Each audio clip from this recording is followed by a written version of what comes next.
Welcome to South Asia. This is J. Reddy, your presenter at South Asia Maps, educational channel of intellectual Kshatriyas that brings the knowledge of South Asian history, heritage and culture in the form of maps or icons. Excuse me for my allergies to the audience. Today's topic of discussion is Mughal Empire, Mughal emperors. The most prominent leader, Muhyiddin Aurangazeb. Born in 1618, passed away 1707, nearly 90 years. And before we discuss it further, I request my audience who are following me from various channels, please go to YouTube channel, our main YouTube channel, South Asia Maps, J. Reddy, and already that South Asia brings the South Asian heritage to you in the form of icons. Type that. There are nearly 85 videos or so, very high quality videos made with meticulous care and thousands of hours of study, hundreds of hours of work for your pleasure, learning and quenching your intellectual curiosity of Mother Bharat, various playlist, Punjab region, Congress party, current politics, Hyderabad Nizam, Mughal Empire, Bombay Presidency, Madras Presidency, Kerala province and central provinces, British districts in India, Tamil Nadu, Maratha Empire, and will be adding soon. Please subscribe it, promote it, and put your comments and suggestions, improvements, compliments, and criticisms there. And after that brief introduction, we go back to our today's topic of presentation, that is Mughals Aurangazeb family as swordsmen of Islam in India. That is the subtitle of our presentation. And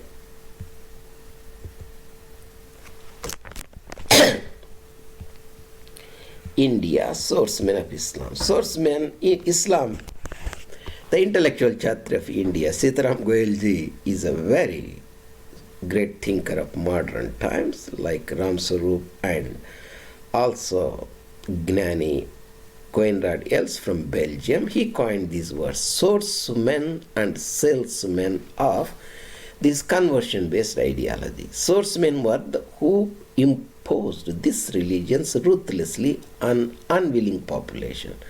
Muhammad did it in Hejaz region, and Roman emperors who adopted this did it throughout the Europe. They are swordsmen. They spread the religion, conversion-based ideologies, Islam and Christianity, which are very alienating. They have zero spirituality, and they were hostile to the parent body and uproot the person and attach them to Arabia or Rome or Jerusalem.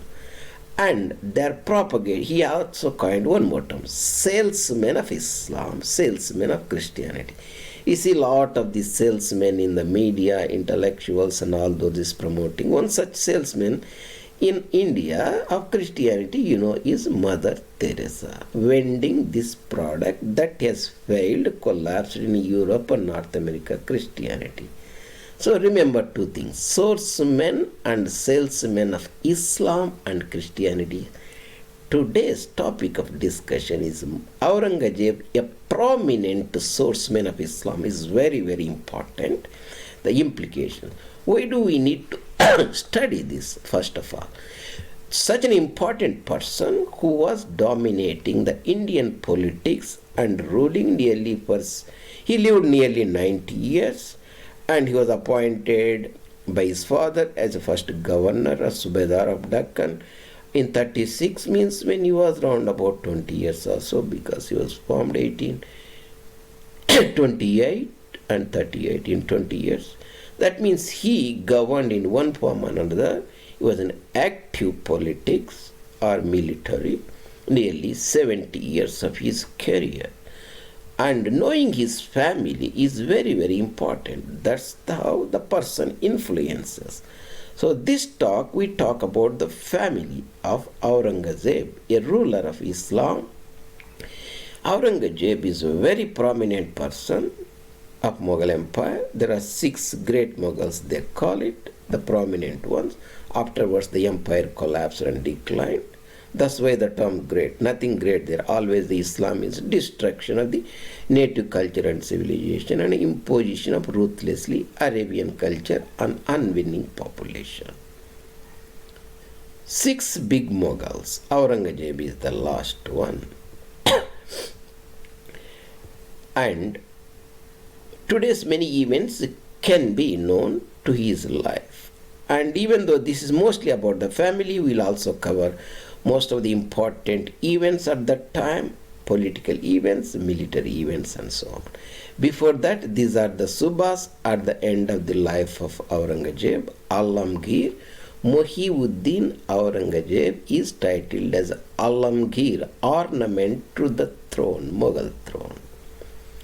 And there are more than 20 subhas or so, the Kabul and Kandahar and Kashmir and Ladakh, Lahore important, and Delhi and Agra, Awadh, Allahabad, Bihar, Bengal, Orissa, and Ajmer, Gujarat, Central Malwa, Ujjain, Tata, Multan, this is Sindh and Multan, and Khandesh here, southern provinces, Dakkanish Subhas, that is Berar and Khandesh, and Aurangabad and Bidar, and Hyderabad and Bijapur. Portuguese Roman Catholicism was implanted by the Portuguese navigators here. Portuguese pirates, navigators, and discoverers, and plunderers, and priests, and friars, all rolled in one. And Maratha territory, nascent kingdom, that is a brief map here. Bijapur, Hyderabad, Aurangabad, Bidar. This is very important. You have this map is not a modern map, a little bit different. It gives the historical anecdotes how the world has moved, how the governance regions has moved. You will know the Malwa, the Berar, Aurangabad, Khandesh, Tata, and all those. I have put it here for your convenience. From Wiki map, I have added Aurangazeb Alamgir's picture here. Let's talk about the family of Aurangazeb. Before we talk about the family of Aurangazeb, Aurangazeb's parents. Parents are Shah Jahan, born in 1592, passed away as a captive, that means imprisoned by his son, practically. Imprisoned means he was not put in the jail. He was restrained in a palace. That is a form of imprisonment, where dignitaries are generally put, where the prisoners, Goelers, doesn't want to get the disgrace of putting them in the jail that is meant for normal people. So imprisoned, but fed well and entertained well, but imprisonment. Passed away 1666, easy to remember, right? 1600s, 16666, that is 1600. His mother is the famous Ajmand Banu Begum, entitled as Mumtaj Mahal. She passed away.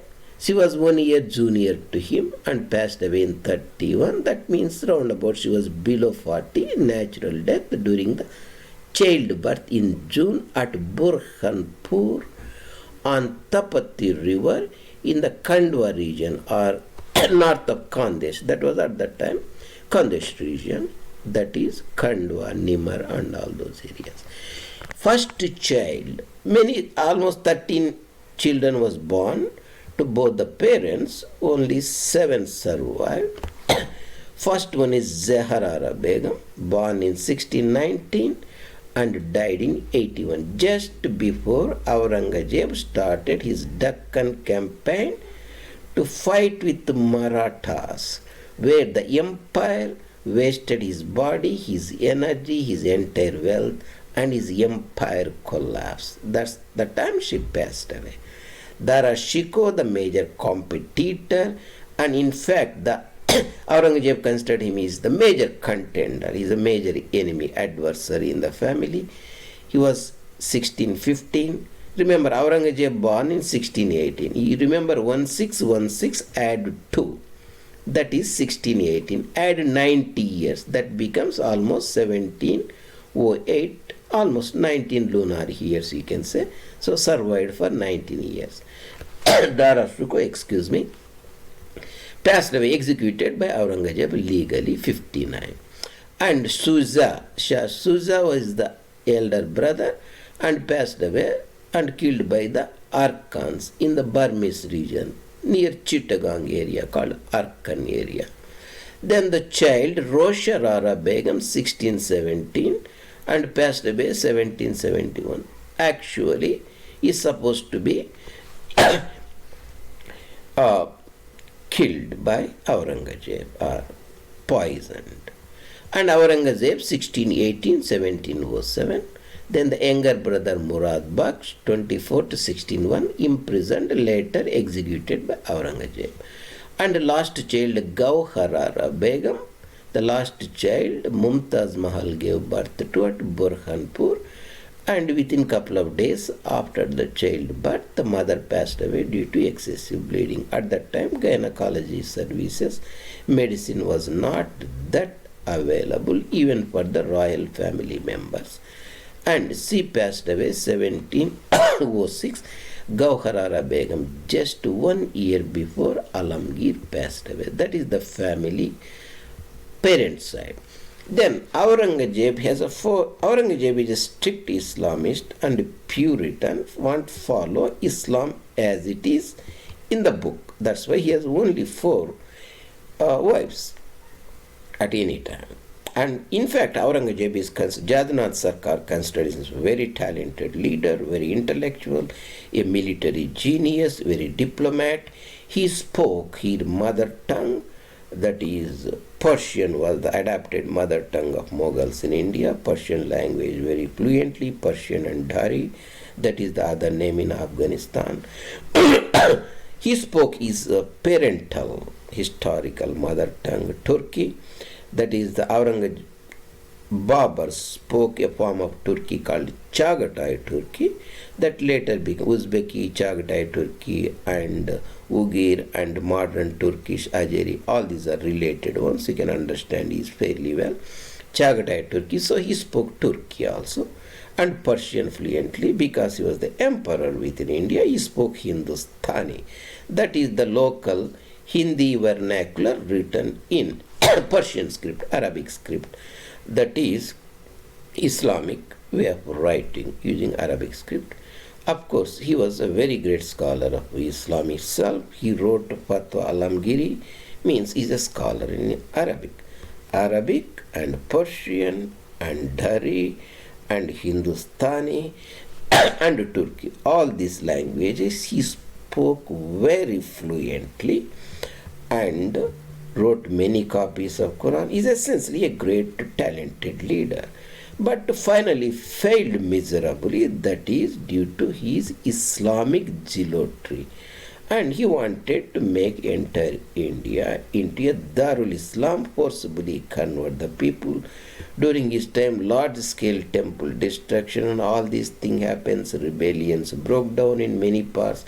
His strategic mistake of conquering or aiming to eliminate Shia principalities of Bijapur, that is at Bijapur in the Maidan region of Karnataka today, and Hyderabad in Telangana, and Maratha kingdom finally broke the empire.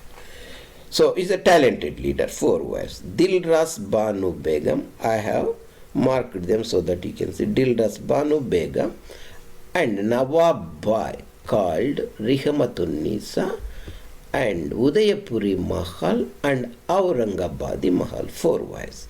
Dilras Banu Begum was married to Aurangzeb when he was 1637, means He was just appointed Viceroy of Deccan Subhas. At that time, Deccan was under Shah Jahan control. The region was Khandesh and Berar and Aurangabad. Three Subhas were there.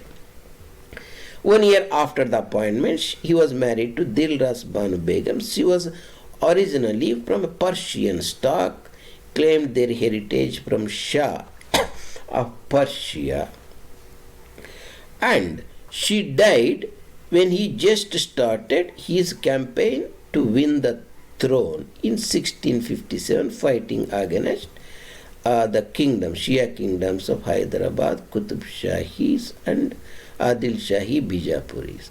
Dilras Banu Begum is the principal consort of Aurangazeb, and later a mini type of Taj Mahal was built on her. She was buried near Aurangabad, region Aurangabad, Kuldabad and Daulatabad.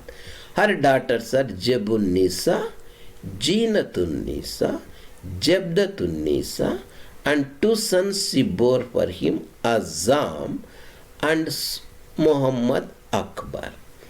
Jebun Nisa is a poetess and a scholarly lady, and she remained a bachelor or spinster, and she was not much liked by Aurangzeb, who disliked the poetry which Islam forbade. Islam forbids everything, right? That's natural. Very unnatural belief system imposed as something coming from the God. These are human thought processes are imposed in a closed societies by use of armed forces, salesmen, swordsmen, then conditioned extensively in the population with the salesmen in millions of maktabs, madrasas today. Jebunisa died in 1702. And other important daughter, second daughter, is Jinatun. She was born in 43, that means 1643, passed away. She passed away almost 14 years after her father, a natural death. She is considered as a Padshahi Begum, means after Padshah the title was given to a prominent member of Mughal family. Most of the time it is their principal consort, the principal wives or major wives, sometimes to favored daughters also. Under Shah Jahan, after the wife passed away, the title was given to Jahanara Begum, very respected lady, and she was called Padshahi Begum or Padshah Begum. Jinatun accompanied her father, to Deccan campaigns. Remember, Aurangzeb fought 25 years. He stayed in Deccan, fought and won his body and finally passed away.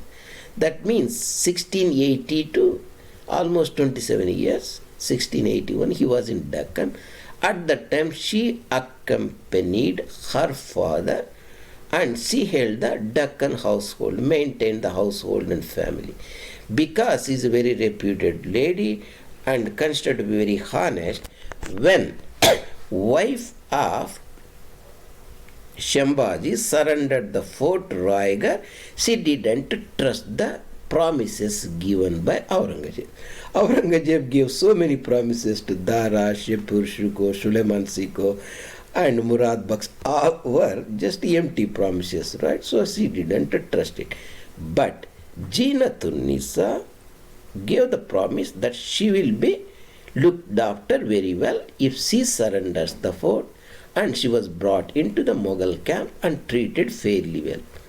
Of course, as a prisoner, a royal prisoner, her son Shah, who was raised from 1689 to 1707 during his entire youth from Mughal atmosphere. That is about Jinatun, second daughter. Of course, she was also a spinster. After her father passed away, she moved to Delhi. She saw the entire collapse of Mughal empire with her own eyes, including the Deccan campaign. Her father fought with Bijapuris and Hyderabadi Qutub Shahis and Marathas and Sambhaji Rajaram and Tarabai. And her father died, Bahadur Shah, her her brother ruling for 7 years, then Jahan Shah and Farooq Shiar, and after that Rafiuddin Jarajat, Rafiud Dauran, and finally Muhammad Shah. All these are the puppet rulers. 1720 Muhammad Shah became a puppet ruler, and then she passed away around about 1721. So nearly more than half a dozen, 8 rulers or so. That's why she is considered as a living memorial of Mughal Empire at that time, memory for father who saw the events far before and also saw almost the practical demise of the Mughal Empire. A great age she survived. 43 to 21 means almost you can say 80 years she lived. The next daughter is Jubdatun-Nisa. We saw Jebun-Nisa and Jinatun-Nisa. Jubdatun-Nisa. Jubdatun-Nisa was married to Shipir Sheko, the son of Dara Shuko, and Jabdat and Shipur, they were all prisoners. They were let to live in the Salimgarh prison along with her husband, and PC passed away. I don't know, maybe there is a spelling mistake here. It should be 1707. Jabdatun-Nisa passed away along with her husband Shipir Shiko, son of Dara Shiko. Then Dilras Banu Begum, the principal consort, gave birth to Azam, who was emperor for a couple of months before the real battle started with his half-brother Bahadur Shah, where he was defeated and killed at Battle of Zezav, around about 10 kilometers or so near town of Agra on Yamuna river, before the Chambal joins Yamuna near Etawah. That is Azam. Then Muhammad Akbar, he was the most favorite son of Aurangazeb.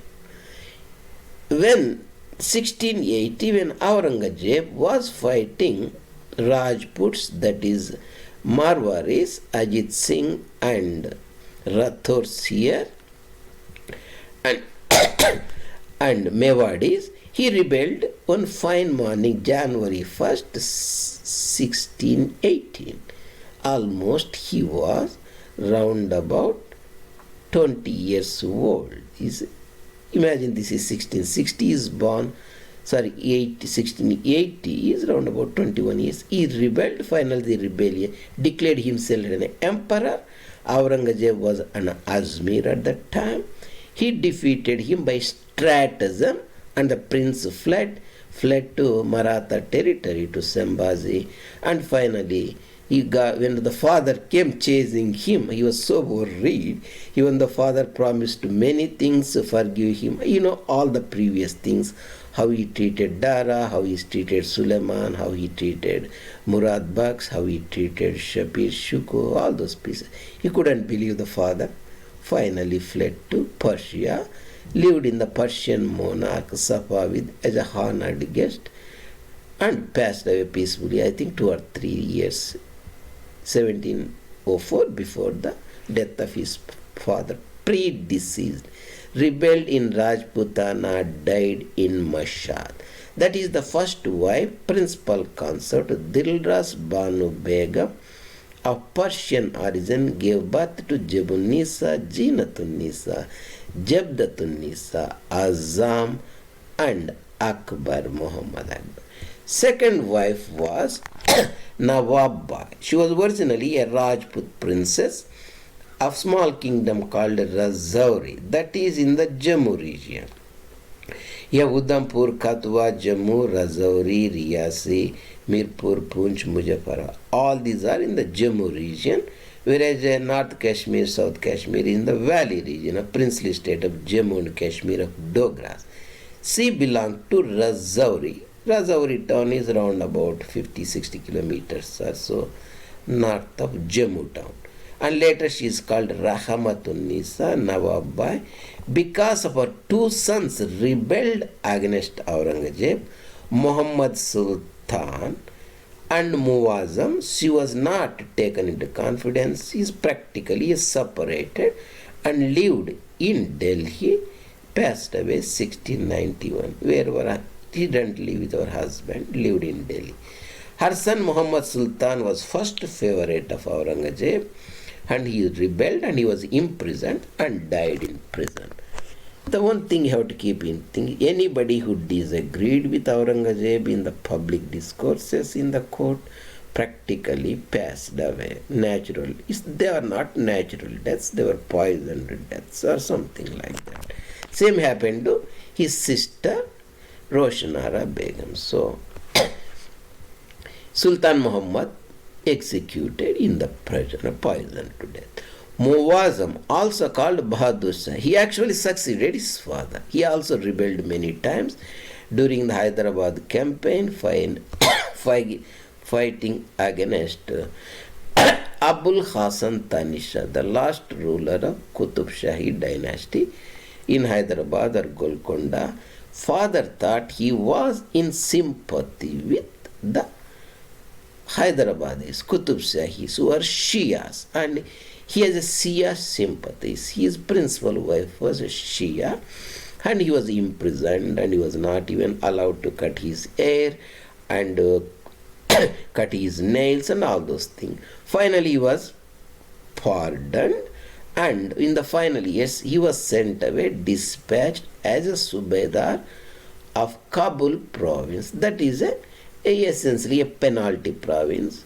Kabul receives the snow, right? It is around about 1700 meters above mean sea level. It has a 4 seasons and a short winter like European countries, North America, United States and Canada.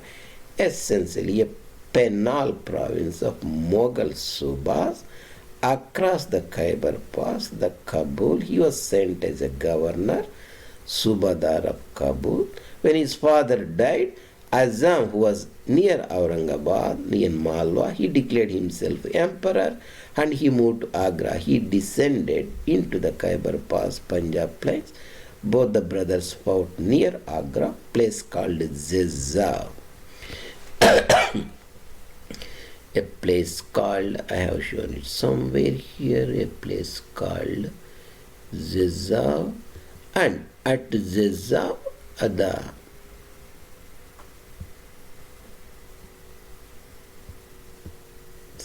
anyway, at Zizza, Bahadur Shah defeated Azam and killed him, and he became the emperor. So that is Nawab Bai. Her 2 sons' misbehavior or rebellious attitude made her separated from Aurangzeb for a lot of years. So she didn't join him in Deccan when Aurangzeb invaded Deccan in 1680 and spent 26 years in Deccan and passed away. Bahadur Shah.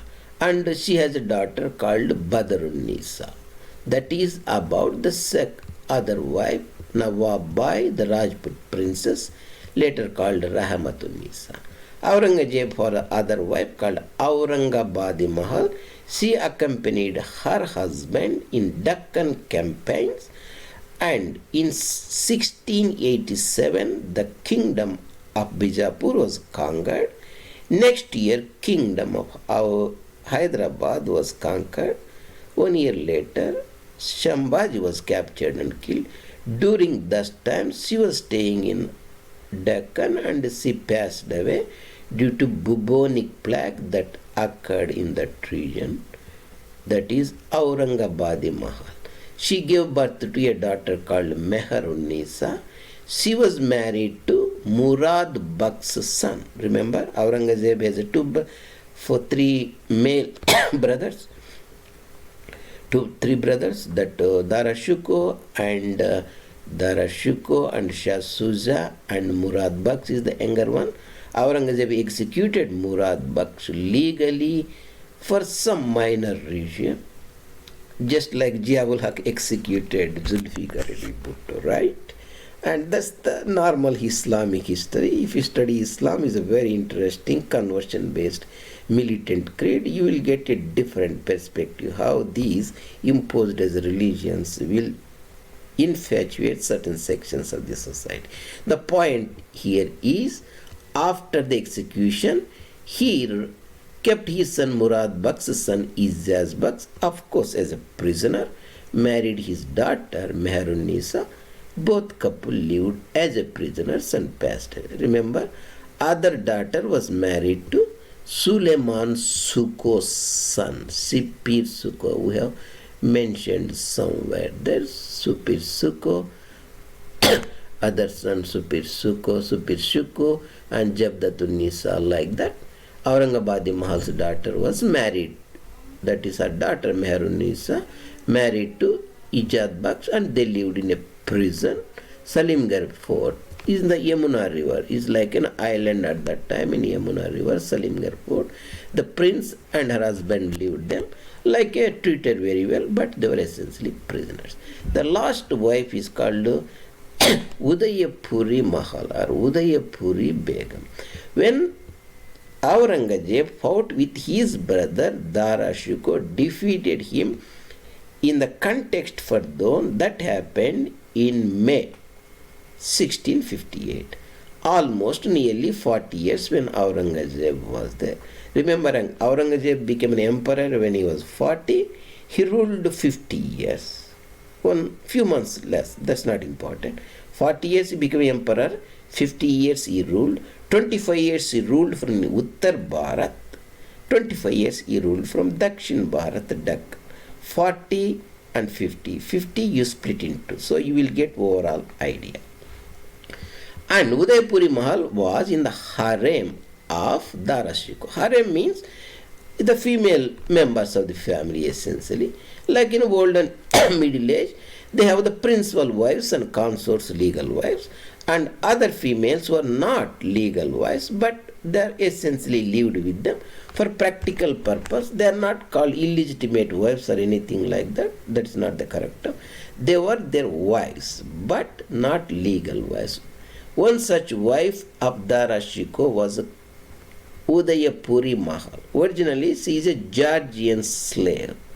She was in the harem of Dara Shikoh. Aurangzeb liked her and took her into his harem, and later, due to her intelligence and charms, he raised herself as a principal consort, titled her Udayapuri Mahal.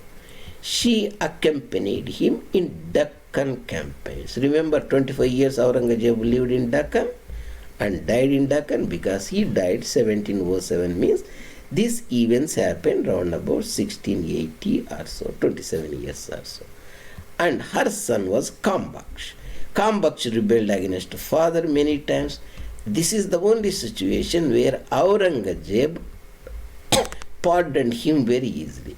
When Shivaji's youngest son Rajaram was in Gingi or Jinji, that is in the Arcod region or Carnatic region of Tamil Nadu, essentially Cholamandalam.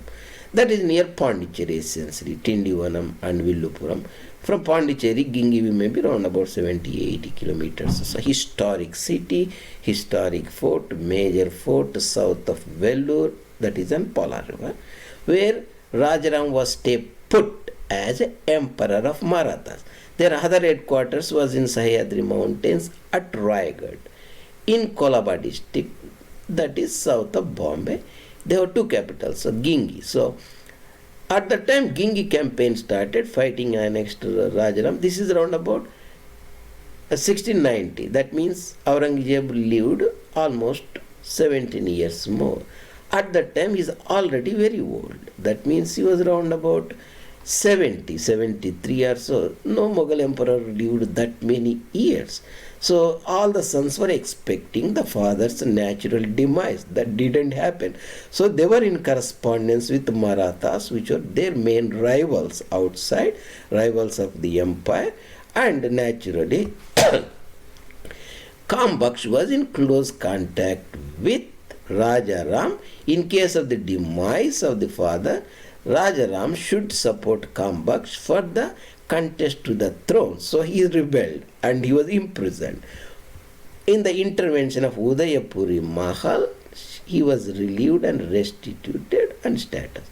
So what happened when Bahadur Shah finally came from Kabul, fought with Azam and defeated him in Agra? He came to south, Deccan. At that time, because Bahadur Shah, that is Muazzam Shah, was a mild-mannered person who was already in 60s, an old person. He wanted to treat his brother fairly. He wanted to give southern territory for him to rule. But Kambuks didn't agree and he wanted to be emperor. And finally war was fought. Kambuks got wounds and finally passed away within 1 week or so. That means died in the battle due to wounds in 1612, almost few months after the death of the father. That are the four principal wives of Aurangzeb: Dilras Banu Begum and Nawab Bai, separated wife; Aurangabadi Mahal, that is the lady who passed away in Deccan due to bubonic plague; and final and Udayapuri Mahal, mother of Kambuks. That is about his family and the important events in the political history of Aurangzeb time is Aurangzeb was born 16, add 2 years, 1618.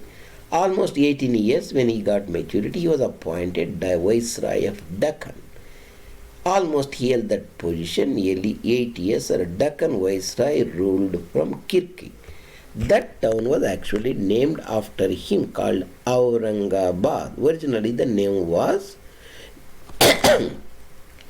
the Yadavs dynasty and later named to Yadavs dynasty and later named to Daulatabad, and a town was built before that in front of Kirki by the local rulers, Ahmadnagar rulers. That Kirki town was named Aurangabad when Aurangzeb took over Deccani Subas. And afterwards, and he was appointed Gujarat governor, stayed there for 2-3 years. At that time he fought a lot of wars in the northern Afghanistan, north of Hindu Kush mountains, called Balk region, the Balk wars, where he showed good amount of courage. He's a very good, intelligent, talented general. Among all the 4 survived sons of Shah Jahan, is definitely or without any doubt the major intellectual as well as a talented general, diplomat, leader. So then he was appointed as governor of Multan, Sindh and Kandahar. He fought Kandahar war also against Safavis of Persia as a governor of Multan and Sindh for 2 years. Then he was sent to Deccan again as second viceroy. Remember, Aurangzeb's most of his life, among 90 years, more than half of his life is spent in Deccan. That we will deal in some other time. Practically, Aurangzeb is the only Mughal emperor who spent and ruled rest of India from various camps from Deccani territories south of Tapati river. So during the Deccan campaigns, his father, when he was in Deccan second time viceroy, his father fell ill and he started contest for throne in 58. That is 1658. He declared himself an emperor.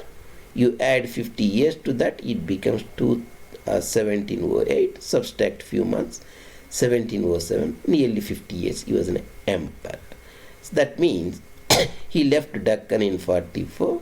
Came back 52, means 8 years gap, and again after 23 years gap he came back to Deccan. And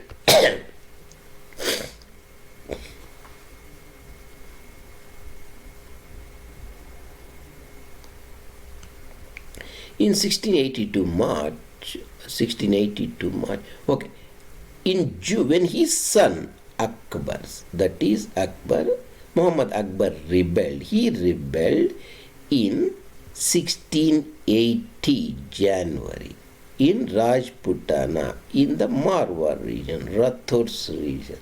Marwar region is historically Jalore and Shirohi, Jodhpur, Balotra, Barmer, Pali, those regions. And that rebellion failed. In June, he was fighting against across the Aravalis, the Mewad kingdom, the Ranas, like the descendants of Rana Pratap. He made a treaty of Raj Samand in June 1680. In November, he started his Deccan campaigns. Her sister Rosh Jahan Begum was against that, but he disregarded her and started the Deccan campaigns. And in the same year, November, he entered Burhanpur. That was in 1680. 1680.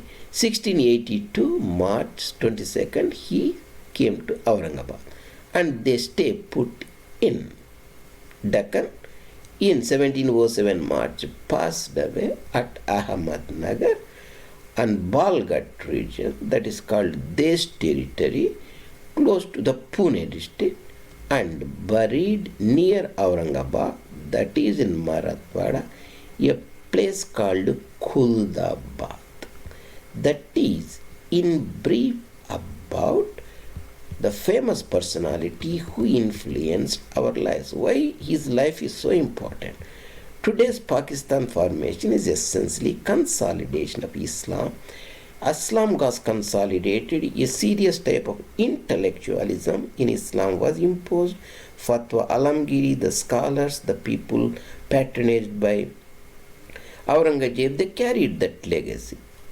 After Bahadur Shah, the nominal Mughal emperor, was sent to Mandalay or in Burma, that type of intellectualism carried there. Eventually, lot of Turkish, Persian, Arabic blood in Punjab, that region, they're all responsible for formulating this idea of Pakistan. Even though some of the adherents like Iqbal Jinnah has nothing to do with this foreign blood, but ideology, that is important. That's why when you discuss about the politics, you should not give much importance to the caste or the faith a person is born. What sits in his mind is very important. Like Jinnah and Iqbal, they were essentially local converts, second generation Hindu converts, but their mind is Islamic in nature. That's why they propagate this ideology, swayed by this ideology, conditioned by ideology. That's why when a person in India converted into Muslim or Christian, essentially denationalization occurs. This was analyzed very clearly by the Voice of India think tank analysts and scholars Mahayogi Ram Swarup ji and Sitaram Goel ji and Dr. Coenrod, Elst and David Frawley and all those scholars. You can read further. That is in essence, if anybody says religion doesn't matter, means he doesn't really understand what Islam and Christianity is. That's the point we are trying to make here. So that is about Aurangazeb, and because when we mentioned his sons, we got lost on many lot of information. Here again I have shown that he left 5 sons, Aurangazeb, right? And more than half a dozen daughters. Muhammad Sultan, he was a favorite son, helped his father in the campaign in winning the throne, and he was suspicious. His son was in close contact with his father and may rebel. He was imprisoned, finally executed. Muhammad Sultan passed away like that. Next, Bahadur Shah, also called Mughal Shah. He was imprisoned many times, finally pardoned and sent back to Kabul to penalty province as Subedar. He is not considered to be talented intellectual when compared to Azam Shah, but he won the battle against his brother, the real serious battle at near Agra Jejav, and became the emperor, succeeded his father, almost around about 60 years, that means considered very old at that time, ruled for nearly 60 months or so, 5 years, and passed away normal life. Most of his time was spent fighting against Banda Bairagi, prominent Hindu Sikh leader who rebelled and against the Sikhs in Haryana, Punjab region, Bahadur Shah and Banda Bairagi, you can remember. Muhammad Azam Jah is a very talented reader, never rebelled against his father, and was considered to be very successful in many military campaigns. And final days, father was suspicious about him, sent him away as a governor of Malwa when Aurangazeb was in Aurangabad. He is going to pass away within few days, and was appointed Malwa governor. And finally, when father died, he came from Malwa actually participated in the final Islamic obsequies, that means the funeral rites, all those things, and took the crown for himself. He took the crown, but doesn't mean still is accepted. There are many pretenders to the throne, it's called, or contestants to the throne, or claimants to the throne. One among them are serious contender, Bahadur Shah, whom Azam considered took in a lightweight, not a talented leader. There is also Kambox, right? And that is the Azam Shah. He died in the battle fighting against brother. Then Sultan Muhammad Akbar, favorite son and of Dilrasban Begum, and he rebelled against Aurangzeb in Rajputana region, panicked and fled to Marathas, finally fled to Persia. Kambox was the son of Udayapuri Mahal and the youngest son of Aurangzeb, finally killed in the succession battle by his brother Bahadur Shah. Those were the important personalities and family members of the prominent swordsmen of Islam in India.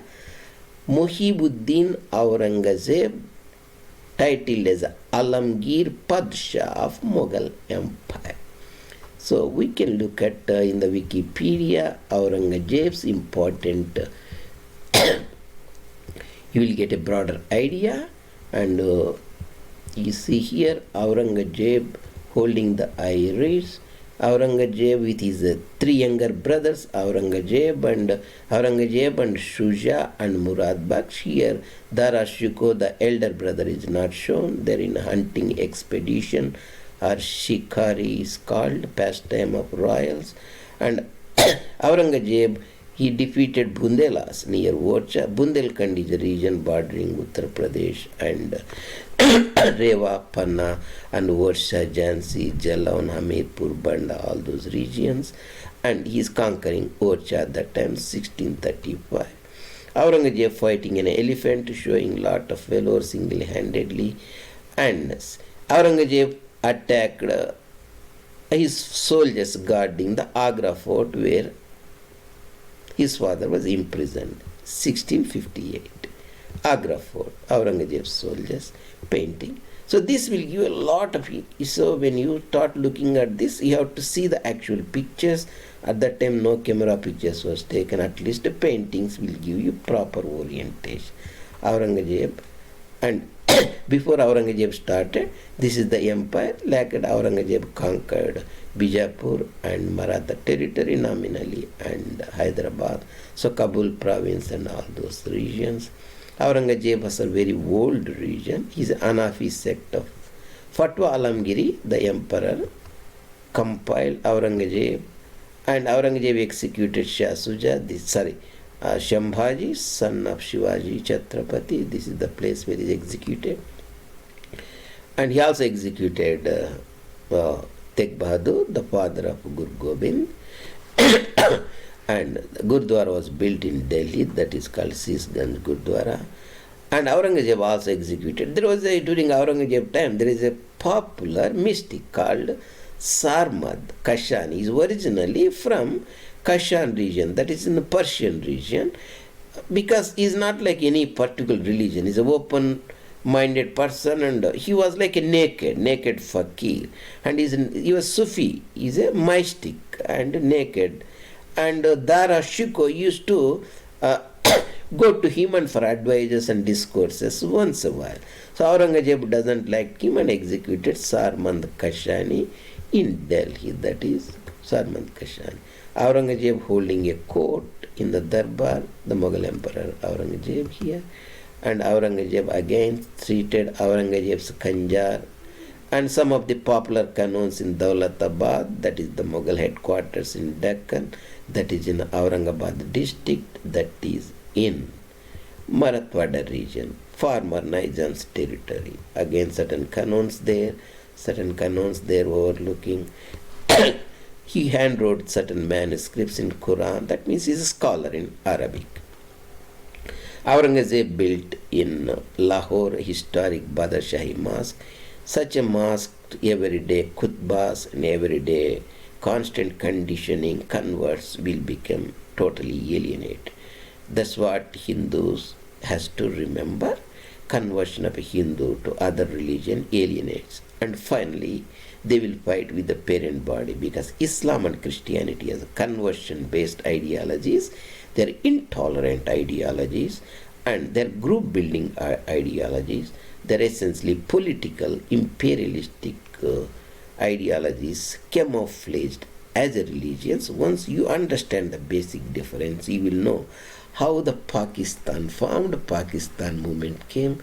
Pakistan movement didn't came with Jinnah or Muslim League. These are just ornaments or symbols who capitalize their ideological framework present in every village, starting from Atok to Sindh. There are Muslims lived there in overwhelming majority. They had this type of ideas, Darul Harb, Darul Islam, so on. Then this is like a Taj Mahal Aurangzeb's son Azam built for his mother Dildas Banu Begum. This is near Aurangabad. Bibi ka Makbara. Bibi is wife of Aurangzeb Alamgir. Dildas Banu Begum, the principal consort, the shawl making during his time.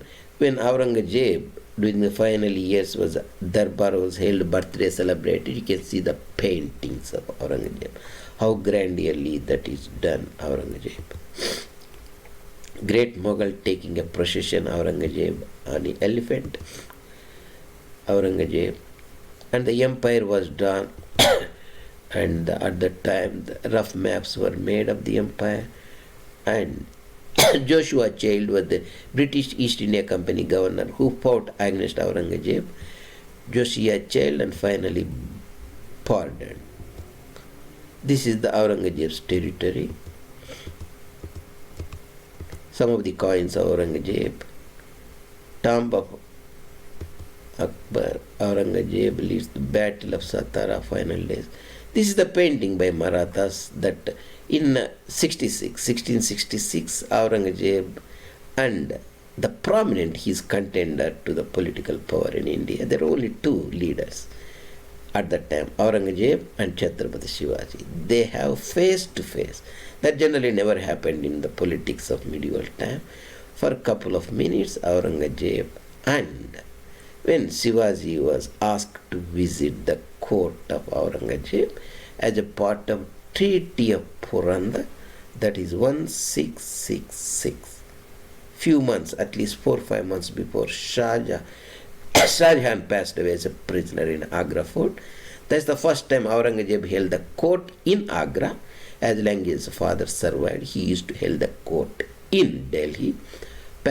Father passed away, he held the court. The first court, Shivaji meeting Aurangzeb. That is some of the prominent pictures of that.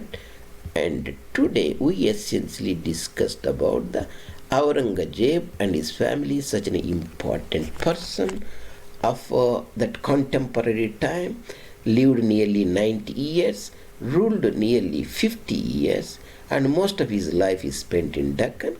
His family members Dildas Banu Begum, Azam, and Nawab Bai and Aurangabadi Mahal, Udaipuri Mahal, and his children Muhammad Sultan, Bahadur Shah, and Azam Shah, and Muhammad Akbar and Kambaksh, and his siblings Jaharara Begum, Dara Shuko, Shah Shuja, Roshanara Begum, Aurangzeb, Murad Baksh, and Gauhar.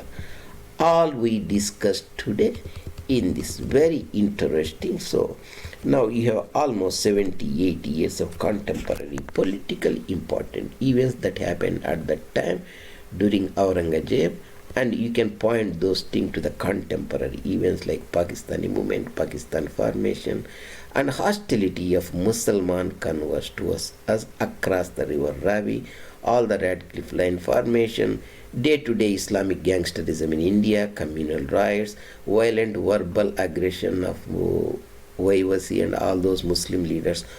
All these are mapped to what has happened at that time in Islam. Stop thinking about it, you will get a lot of inkling, because that is the intellectual Kshatriyahood. Sri Ram Swarup and Sitaram Goel and Dr. Coinrad Elst analyze in their scholarly works of Voice of India that I brought to your attention. Thank you very much. This is your presenter J. Reddy at South Asia Maps, and we'll see you later. Please, if you like our presentations, my presentations, promote this channel, subscribe it, and put the comments and access all our resources and go over through it. And I will see you later in some other time.